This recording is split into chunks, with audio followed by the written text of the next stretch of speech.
हाय नमस्कार, मी दीपिका तुम्हा सर्वांचं अगदी मनापासून स्वागत करते आपल्या एका नवीन व्हिडिओमध्ये। तर खूप विचार केला की नेमकं काय कंटेंट तुमच्यासोबत मांडायचा लॉंग व्हिडिओमध्ये, आणि असा मला कंटेंट मांडायचा आहे तुमच्या समोर की जो ना काही दिवसासाठी नाही तर कायमस्वरूपी मला तो मांडता यावा किंवा कायमस्वरूपी मला व्हिडिओज मध्ये टाकता यावा। तर खूप विचार केल्यानंतर असं निष्कर्ष लागला, म्हणजे असं माझं ठरलेलं आहे की ब्लॉगिंगच बेस्ट आहे त्यासाठी।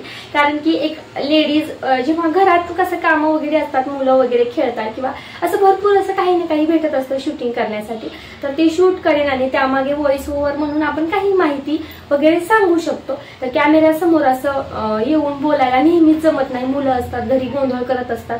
तर आता थोडं बाहेर गेलेत म्हणून शांतता आहे, नाहीतर नुसता गोंधळ असतो, त्यामुळे जमणार नाही असं फारसं कॅमेऱ्यासमोर येऊन। आणखी 2 वर्ष तरी असंच राहणार आहे, त्यामुळे म्हटलं ब्लॉगिंग बेस्ट आहे। जे काही शूट करता येईल ते करत जाईन आणि त्याला जी काही मला माहिती सांगायची आहे शांत थोडा 10 मिनिट वेळ भेटला की लगेच व्हॉइस ओव्हर करून टाकत जाईल असं मी ठरवलेलं आहे। तर जमतील तसं आठवड्यातून 2 तरी व्हिडिओ मी तुमच्यासोबत नक्की शेअर करत जाईल याचं। तर लाईव्ह स्ट्रीम आणि शॉर्ट्स व्हिडिओ तर डेली टाकतेच करतेच, पण लॉंग व्हिडिओ सुद्धा मला नक्कीच तुमच्यासोबत आता शेअर करायचे आहेत। तर चला आता व्लॉग्स बनवायचे म्हणजे किचनशी रिलेटेडच असतील जास्त करून, तर बघूत काय काय आपल्याला जमतंय टाकायला। सॉन्गचे व्हिडिओ टाकायची भरपूर अशी इच्छा होती माझी, पण कॉपीराईट क्लेम येतं सॉन्गच्या व्हिडिओला, त्यामुळे मॉनिटायझेशनसाठी प्रॉब्लेम येऊ शकतो किंवा पुढेही प्रॉब्लेम येऊ शकतो। त्यामुळे म्हटलं कशाला उगाच रिस्क, त्यापेक्षा व्लॉग्स बरे। तर चला व्लॉगिंगच आता पुन्हा शुभारंभ करणार आहे। तर आज बनवणार आहे वांग्याची रस्सा भाजी। तर वांगे असे लांब असे कट करून घेतलेले आहेत आणि बनवणार आहे। तर चला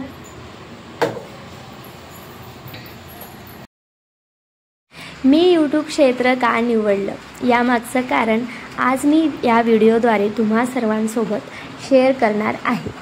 तर सांगायचं हेच की जेव्हा माझं शाळा कॉलेज झालं त्यानंतर घरची जी आर्थिक परिस्थिती होती ती एवढी अशी भक्कम नव्हती की मी पुढे इंजिनिअरिंग करू शकेल, कारण की इंजिनिअरिंगची फीस बघायला गेलं तर 1,10,000 तेव्हा होती आणि ते शक्य नव्हतं वडिलांसाठी एवढा खर्च हे करणं, कारण की भाऊही माझा शिकत होता आणि मीही शिकत होते।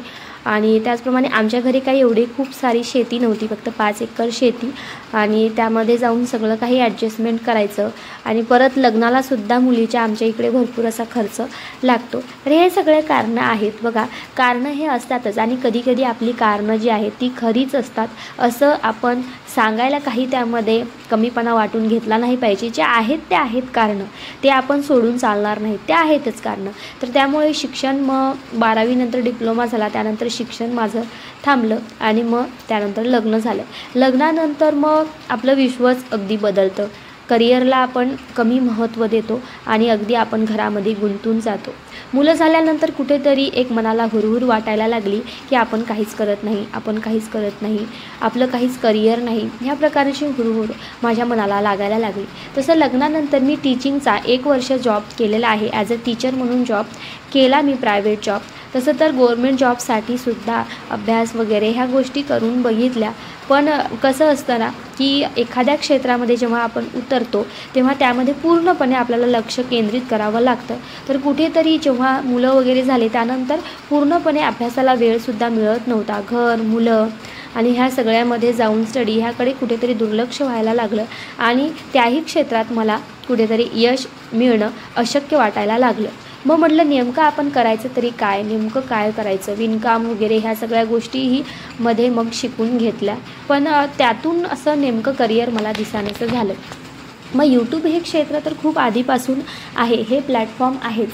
मला नेहमी असं वाटायचं जेव्हा मी यूट्यूबवरती व्हिडिओज बघायचे, मला असं वाटायचं की का ही लोकं असं व्हिडिओज वगैरे करतात किंवा कशामुळे करतात, म्हणजे असा वेळ का वाया घालवतात, ह्यातून त्यांना काहीच बेनिफिट नाही, मग का वेळ आपला व्हिडिओजमध्ये काढतात किंवा असं वाटायचं नेहमी। कारण की तेव्हा मला माहीतच नव्हतं की यूट्यूबमध्ये सुद्धा आपण अर्निंग करू शकतो, यूट्यूबला सुद्धा आपण आपलं एक छोटं का असे ना एक करिअर आपलं नक्कीच इथे घडू शकतं, ह्या गोष्टी मला माहीतच नव्हत्या। मग असंच यूट्यूबमध्ये एक असं हे आलं, स्पर्धा आली, ज्यामध्ये वक्तृत्व स्पर्धा होती, ती त्यामध्ये भाषण करायचं होतं आणि मी त्या भाषणामध्ये भाग घेतला, कारण की शाळेमध्ये वगैरे असताना मी सारखं वक्तृत्व स्पर्धेत भाग घ्यायचे, तर त्यामध्ये घेतला मी भाग आणि खरंच सांगते की माझा ना त्यामध्ये नंबर देखील आला। तेव्हा माझ्या मावस भावांनी मला सुचवलं की दीपा किती छान तू बोलतेस, तुला कॅमेऱ्यासमोर भीतीसुद्धा वाटत नाही, तू छान प्रकारे तुझे मतं मांडतेस, तर तू का स्वतःचं चॅनल ओपन करत नाही? स्वतःचं चॅनल तू ओपन कर आणि प्रयत्न कर, नक्कीच तुझं चॅनल पुढे जाईल, तू प्रयत्न करत राहा आणि यूट्यूबमधून तुला छान अर्निंगसुद्धा होईल।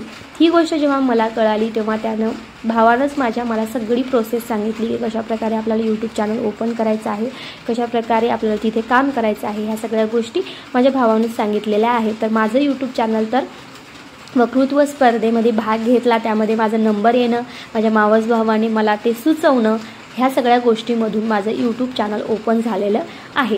ह्या सगळ्या गोष्टी त्याला म्हणजे ह्या आहेत, त्यामागच्या कारणं आहेत। जेव्हा यूट्यूब चॅनल स्टार्ट केलं, जेव्हा मेहनत करायला लागले, व्हिडिओज टाकायला लागले, तेव्हा कुठेतरी हे लक्षात आलं की इतकंही सोपं नाही आहे यूट्यूबमध्ये सक्सेस मिळवणं, जेवढं आपण इतरांचे व्हिडिओज बघून आपण समजतो आणि स्टार्ट करतो। तर इथेही आपल्याला मेहनत आहेच, आपली प्रयत्न आहेत, सातत्य आहेच, संयम ठेवावा लागतो, सातत्याने व्हिडिओज बनवावे लागतात आणि कुठल्याही प्रकारची इथे सुद्धा गॅरंटी नाही। तशी तर कुठल्याही क्षेत्रामध्ये गॅरंटी नसते की आपल्याला यश मिळेलच, पण सांगायचं झालं तर यूट्यूब क्षेत्रही असंच आहे की जिथे तुम्हाला काहीही गॅरंटी नाही की यश मिळेलच। पण एक गोष्ट आहे की आपल्या मेहनतीनुसार किंवा व्ह्यूअर्स आपल्याला कशाप्रकारे रिस्पॉन्स देतात यावर सगळ्या गोष्टी डिपेंड आहेत।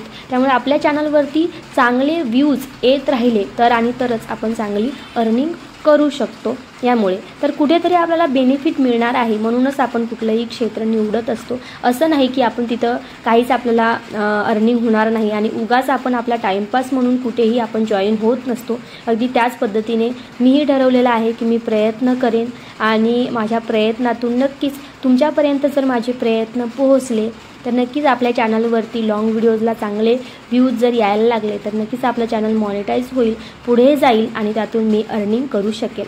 आपल्या अर्निंगचा थोडा तरी भाग नक्कीच चांगल्या कार्यासाठी मला उपयोगी पाडायचा आहे। असं नाही की नुसता पैसा करायचं म्हणल्यासारखं, पैशाचा काही भाग जो आहे तो नक्कीच आपण चांगल्या कामासाठी वापरूच, पण सध्या तरी मी अर्निंग करत नाही, नक्कीच करेल एक दिवस। धन्यवाद। तुम्हाला आजचा व्हिडिओ आवडला असेल तर नक्की लाईक करा, कमेंट करा, शेअर करा आणि हो आपल्या चॅनलला नक्की सबस्क्राईब करा। भेटूया अशाच एका नवीन माहितीसहित आणि नवीन व्हिडिओ सहित। तोपर्यंत bye bye, keep smiling, thank you.